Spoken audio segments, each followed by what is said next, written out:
Zimbabwe हे नाव ऐकल्यावर तुमच्या डोक्यात लगेचच मेन्स क्रिकेट येत असेल ना. मोठ्या मॅचेस, आयकॉनिक मोमेंट्स किंवा अनएक्सपेक्टेड रिझल्ट्स येतील. पण विमेन्स क्रिकेटमध्ये काही आठवतं का? कसं आठवेल, कारण या दोन टीम्स आजपर्यंत एकदाही इंटरनॅशनल लेवलवर एकमेकांसमोर आलेल्या नाहीत. आणि म्हणूनच ऑक्टोबर 2026 मध्ये होणारी ही सिरीज फक्त क्रिकेट सिरीज नाहीये, तर दोन वेगळ्या जर्नीज पहिल्यांदाच एका स्टेजवर येणार आहेत.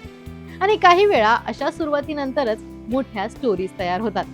जर तुम्हाला समजून घ्यायचं असेल की इंडिया वर्सेस झिम्बाब्वे महिलांची ही सिरीज इतकी इम्पॉर्टंट का आहे आणि ही सिरीज कधी सुरू होणार आहे, तर हा व्हिडिओ शेवटपर्यंत नक्की पहा. ऑक्टोबर 2026 मध्ये झिम्बाब्वे टीम पहिल्यांदाच इंडिया टूरवर येणार आहे.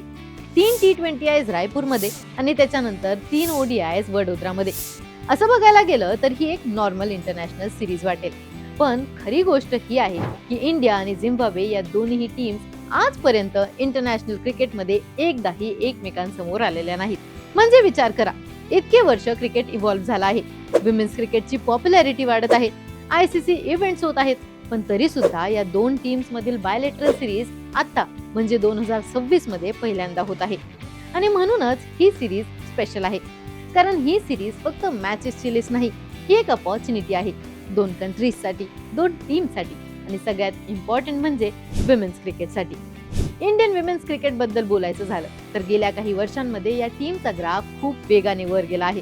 स्टेडियम मध्ये क्राऊड वाढला, मॅचेसला वेगळी विजिबिलिटी मिळाली, विमेन्स प्रीमियर लीग मुळे नवीन स्टार समोर आले आणि सगळ्यात इम्पॉर्टंट म्हणजे आता खूप मुलींना क्रिकेट फक्त हॉबी नाही तर करिअर म्हणून पॉसिबल वाटायला लागला आहे. स्मृती मानधना, हरमनप्रीत कौर, जेमिमा रॉड्रिक सारख्या प्लेयर्समुळे विमेन्स क्रिकेटला मेन स्ट्रीम अटेन्शन मिळायला लागला आहे. पण दुसऱ्या बाजूला झिम्बाब्वे विमेन्स क्रिकेटची स्टोरी खूप वेगळी आहे. झिम्बाब्वे विमेन्स टीम अजूनही मोठ्या लेवलच्या एक्सपोजरसाठी स्ट्रगल करत आहे. लिमिटेड इंटरनॅशनल मॅचेस, कमी रिसोर्सेस आणि खूप कमी स्पॉटलाइट, पण तरी सुद्धा गेल्या काही वर्षांमध्ये त्यांनी हळूहळू स्वतःला इंटरनॅशनल सर्किटमध्ये एस्टॅब्लिश करायचा प्रयत्न केला आहे. आणि ऑनेस्टली बघायला गेलं तर इंडिया सारख्या क्रिकेट प्रेमी देशात टूर मिळणं त्यांच्यासाठी फक्त एक असाइनमेंट नाही, तर एक खूप मोठी अपॉर्च्युनिटी आहे.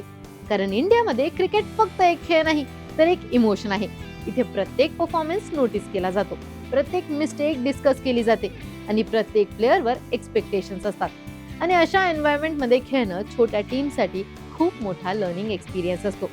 या सिरीज मधला सगळ्यात इम्पॉर्टंट पार्ट म्हणजे ODI सिरीज, कारण या ODI matches ICC women's championship 2025-29 सायकलचा पार्ट असणार आहे.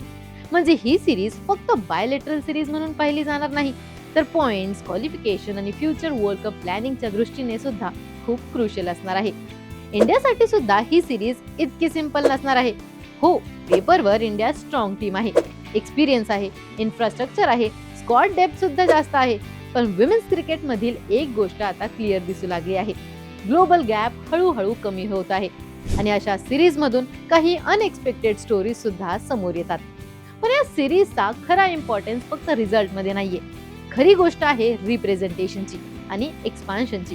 कारण विमेन्स क्रिकेट खरंच मोठा होताना बघायचं असेल तर टॉप टीम्सने फक्त मोठ्या अपोनेंट सोबत नाही तर एमर्जिंग टीम सोबत सुद्धा रेग्युलरली खेळणं खूप गरजेचं आहे. नाहीतर गेम काही स्पेसिफिक कंट्रीज पुरता मर्यादित राहील. आणि कदाचित म्हणूनच ही सिरीज फ्युचरसाठी एक खूप पॉझिटिव्ह सिग्नल मानली जात आहे. झिम्बाब्वे टीमसाठी पण हा टूर कॉन्फिडन्स देण्यासारखा ठरू शकतो. यंग प्लेयर्सना मोठ्या स्टेजवर स्वतःला प्रूव्ह करायचा चान्स मिळू शकतो, इंडियन कंडिशन्स मध्ये खेळण्याचा एक्सपिरियन्स मिळू शकतो आणि काही वेळा अशाच टूर मधून एक नवीन स्टार सुद्धा समोर येतो, जो पुढे जाऊन संपूर्ण टीमची डिरेक्शन बदलून टाकतो. इंडियासाठी सुद्धा ही सिरीज तितकीच इम्पॉर्टंट आहे, कारण अपकमिंग ICC टुर्नामेंट्स आधी बेंच स्ट्रेंथ टेस्ट करायची आहे, यंगस्टर्सला अपॉर्च्युनिटीज द्यायची आहे आणि कॉम्बिनेशन ट्राय करायचा हा परफेक्ट चान्स आहे. विमेन्स क्रिकेटमध्ये कन्सिस्टन्सी मेंटेन करायची असेल तर स्ट्रॉंग बॅकअप प्लेयर्स तयार करणं खूप इम्पॉर्टंट असतं. आणि BCCIचा वायडर होम सीझन बघितला तर एक गोष्ट क्लिअरली दिसते की विमेन्स क्रिकेट आता साइड प्रोजेक्ट राहिलेला नाही. Australia A, England A tours, under-19 home season, multiple formats म्हणजे इकोसिस्टम बिल्ड करण्यावर फोकस दिसत आहे. आणि ऑनेस्टली विमेन्स क्रिकेटला एक्झॅक्टली याच सपोर्टची गरज होती, कारण टॅलेंट आधीपासून होतं, गरज होती ती प्लॅटफॉर्मची. पण मला या सगळ्यात इंटरेस्टिंग गोष्ट कोणती वाटते माहितीये का, की कदाचित काही लोकांसाठी ही सिरीज छोटी सिरीज असेल, मोठी रायव्हलरी नाही, ब्लॉकबस्टर हिस्ट्री नाही, मॅसिव्ह हाईप नाही, पण हिस्ट्री नेहमी हाईप मधून तयार होत नाही. काही वेळा इतिहास हळूच सुरुवात करते, अगदी अशाच एका बायलेटरल सिरीज मधून. कारण आज जी झिम्बाब्वे टीम इंडियामध्ये पहिल्यांदा खेळणार आहे, कदाचित काही वर्षांनी तीच टीम विमेन्स क्रिकेट मधील मोठी स्टोरी बनू शकते. आणि विमेन्स क्रिकेट ग्रो व्हायचं असेल तर अशा सिरीज इम्पॉर्टंट असतात, जिथे टॉप टीम्स फक्त जिंकण्यासाठी नाही तर गेम एक्सपांड करण्यासाठी खेळतात. आता इंडिया वर्सेस झिम्बाब्वे ही सिरीज विमेन्स क्रिकेटमध्ये एका नव्या कॉम्पिटेटिव्ह फ्युचरची सुरुवात ठरणार का? तुमचे थॉट्स आम्हाला कमेंट्समध्ये कळवा. आणि अशाच क्रीडा विषयक ट्रेंडिंग अपडेटसाठी AGC स्पोर्ट्सला सबस्क्राईब करायला विसरू नका.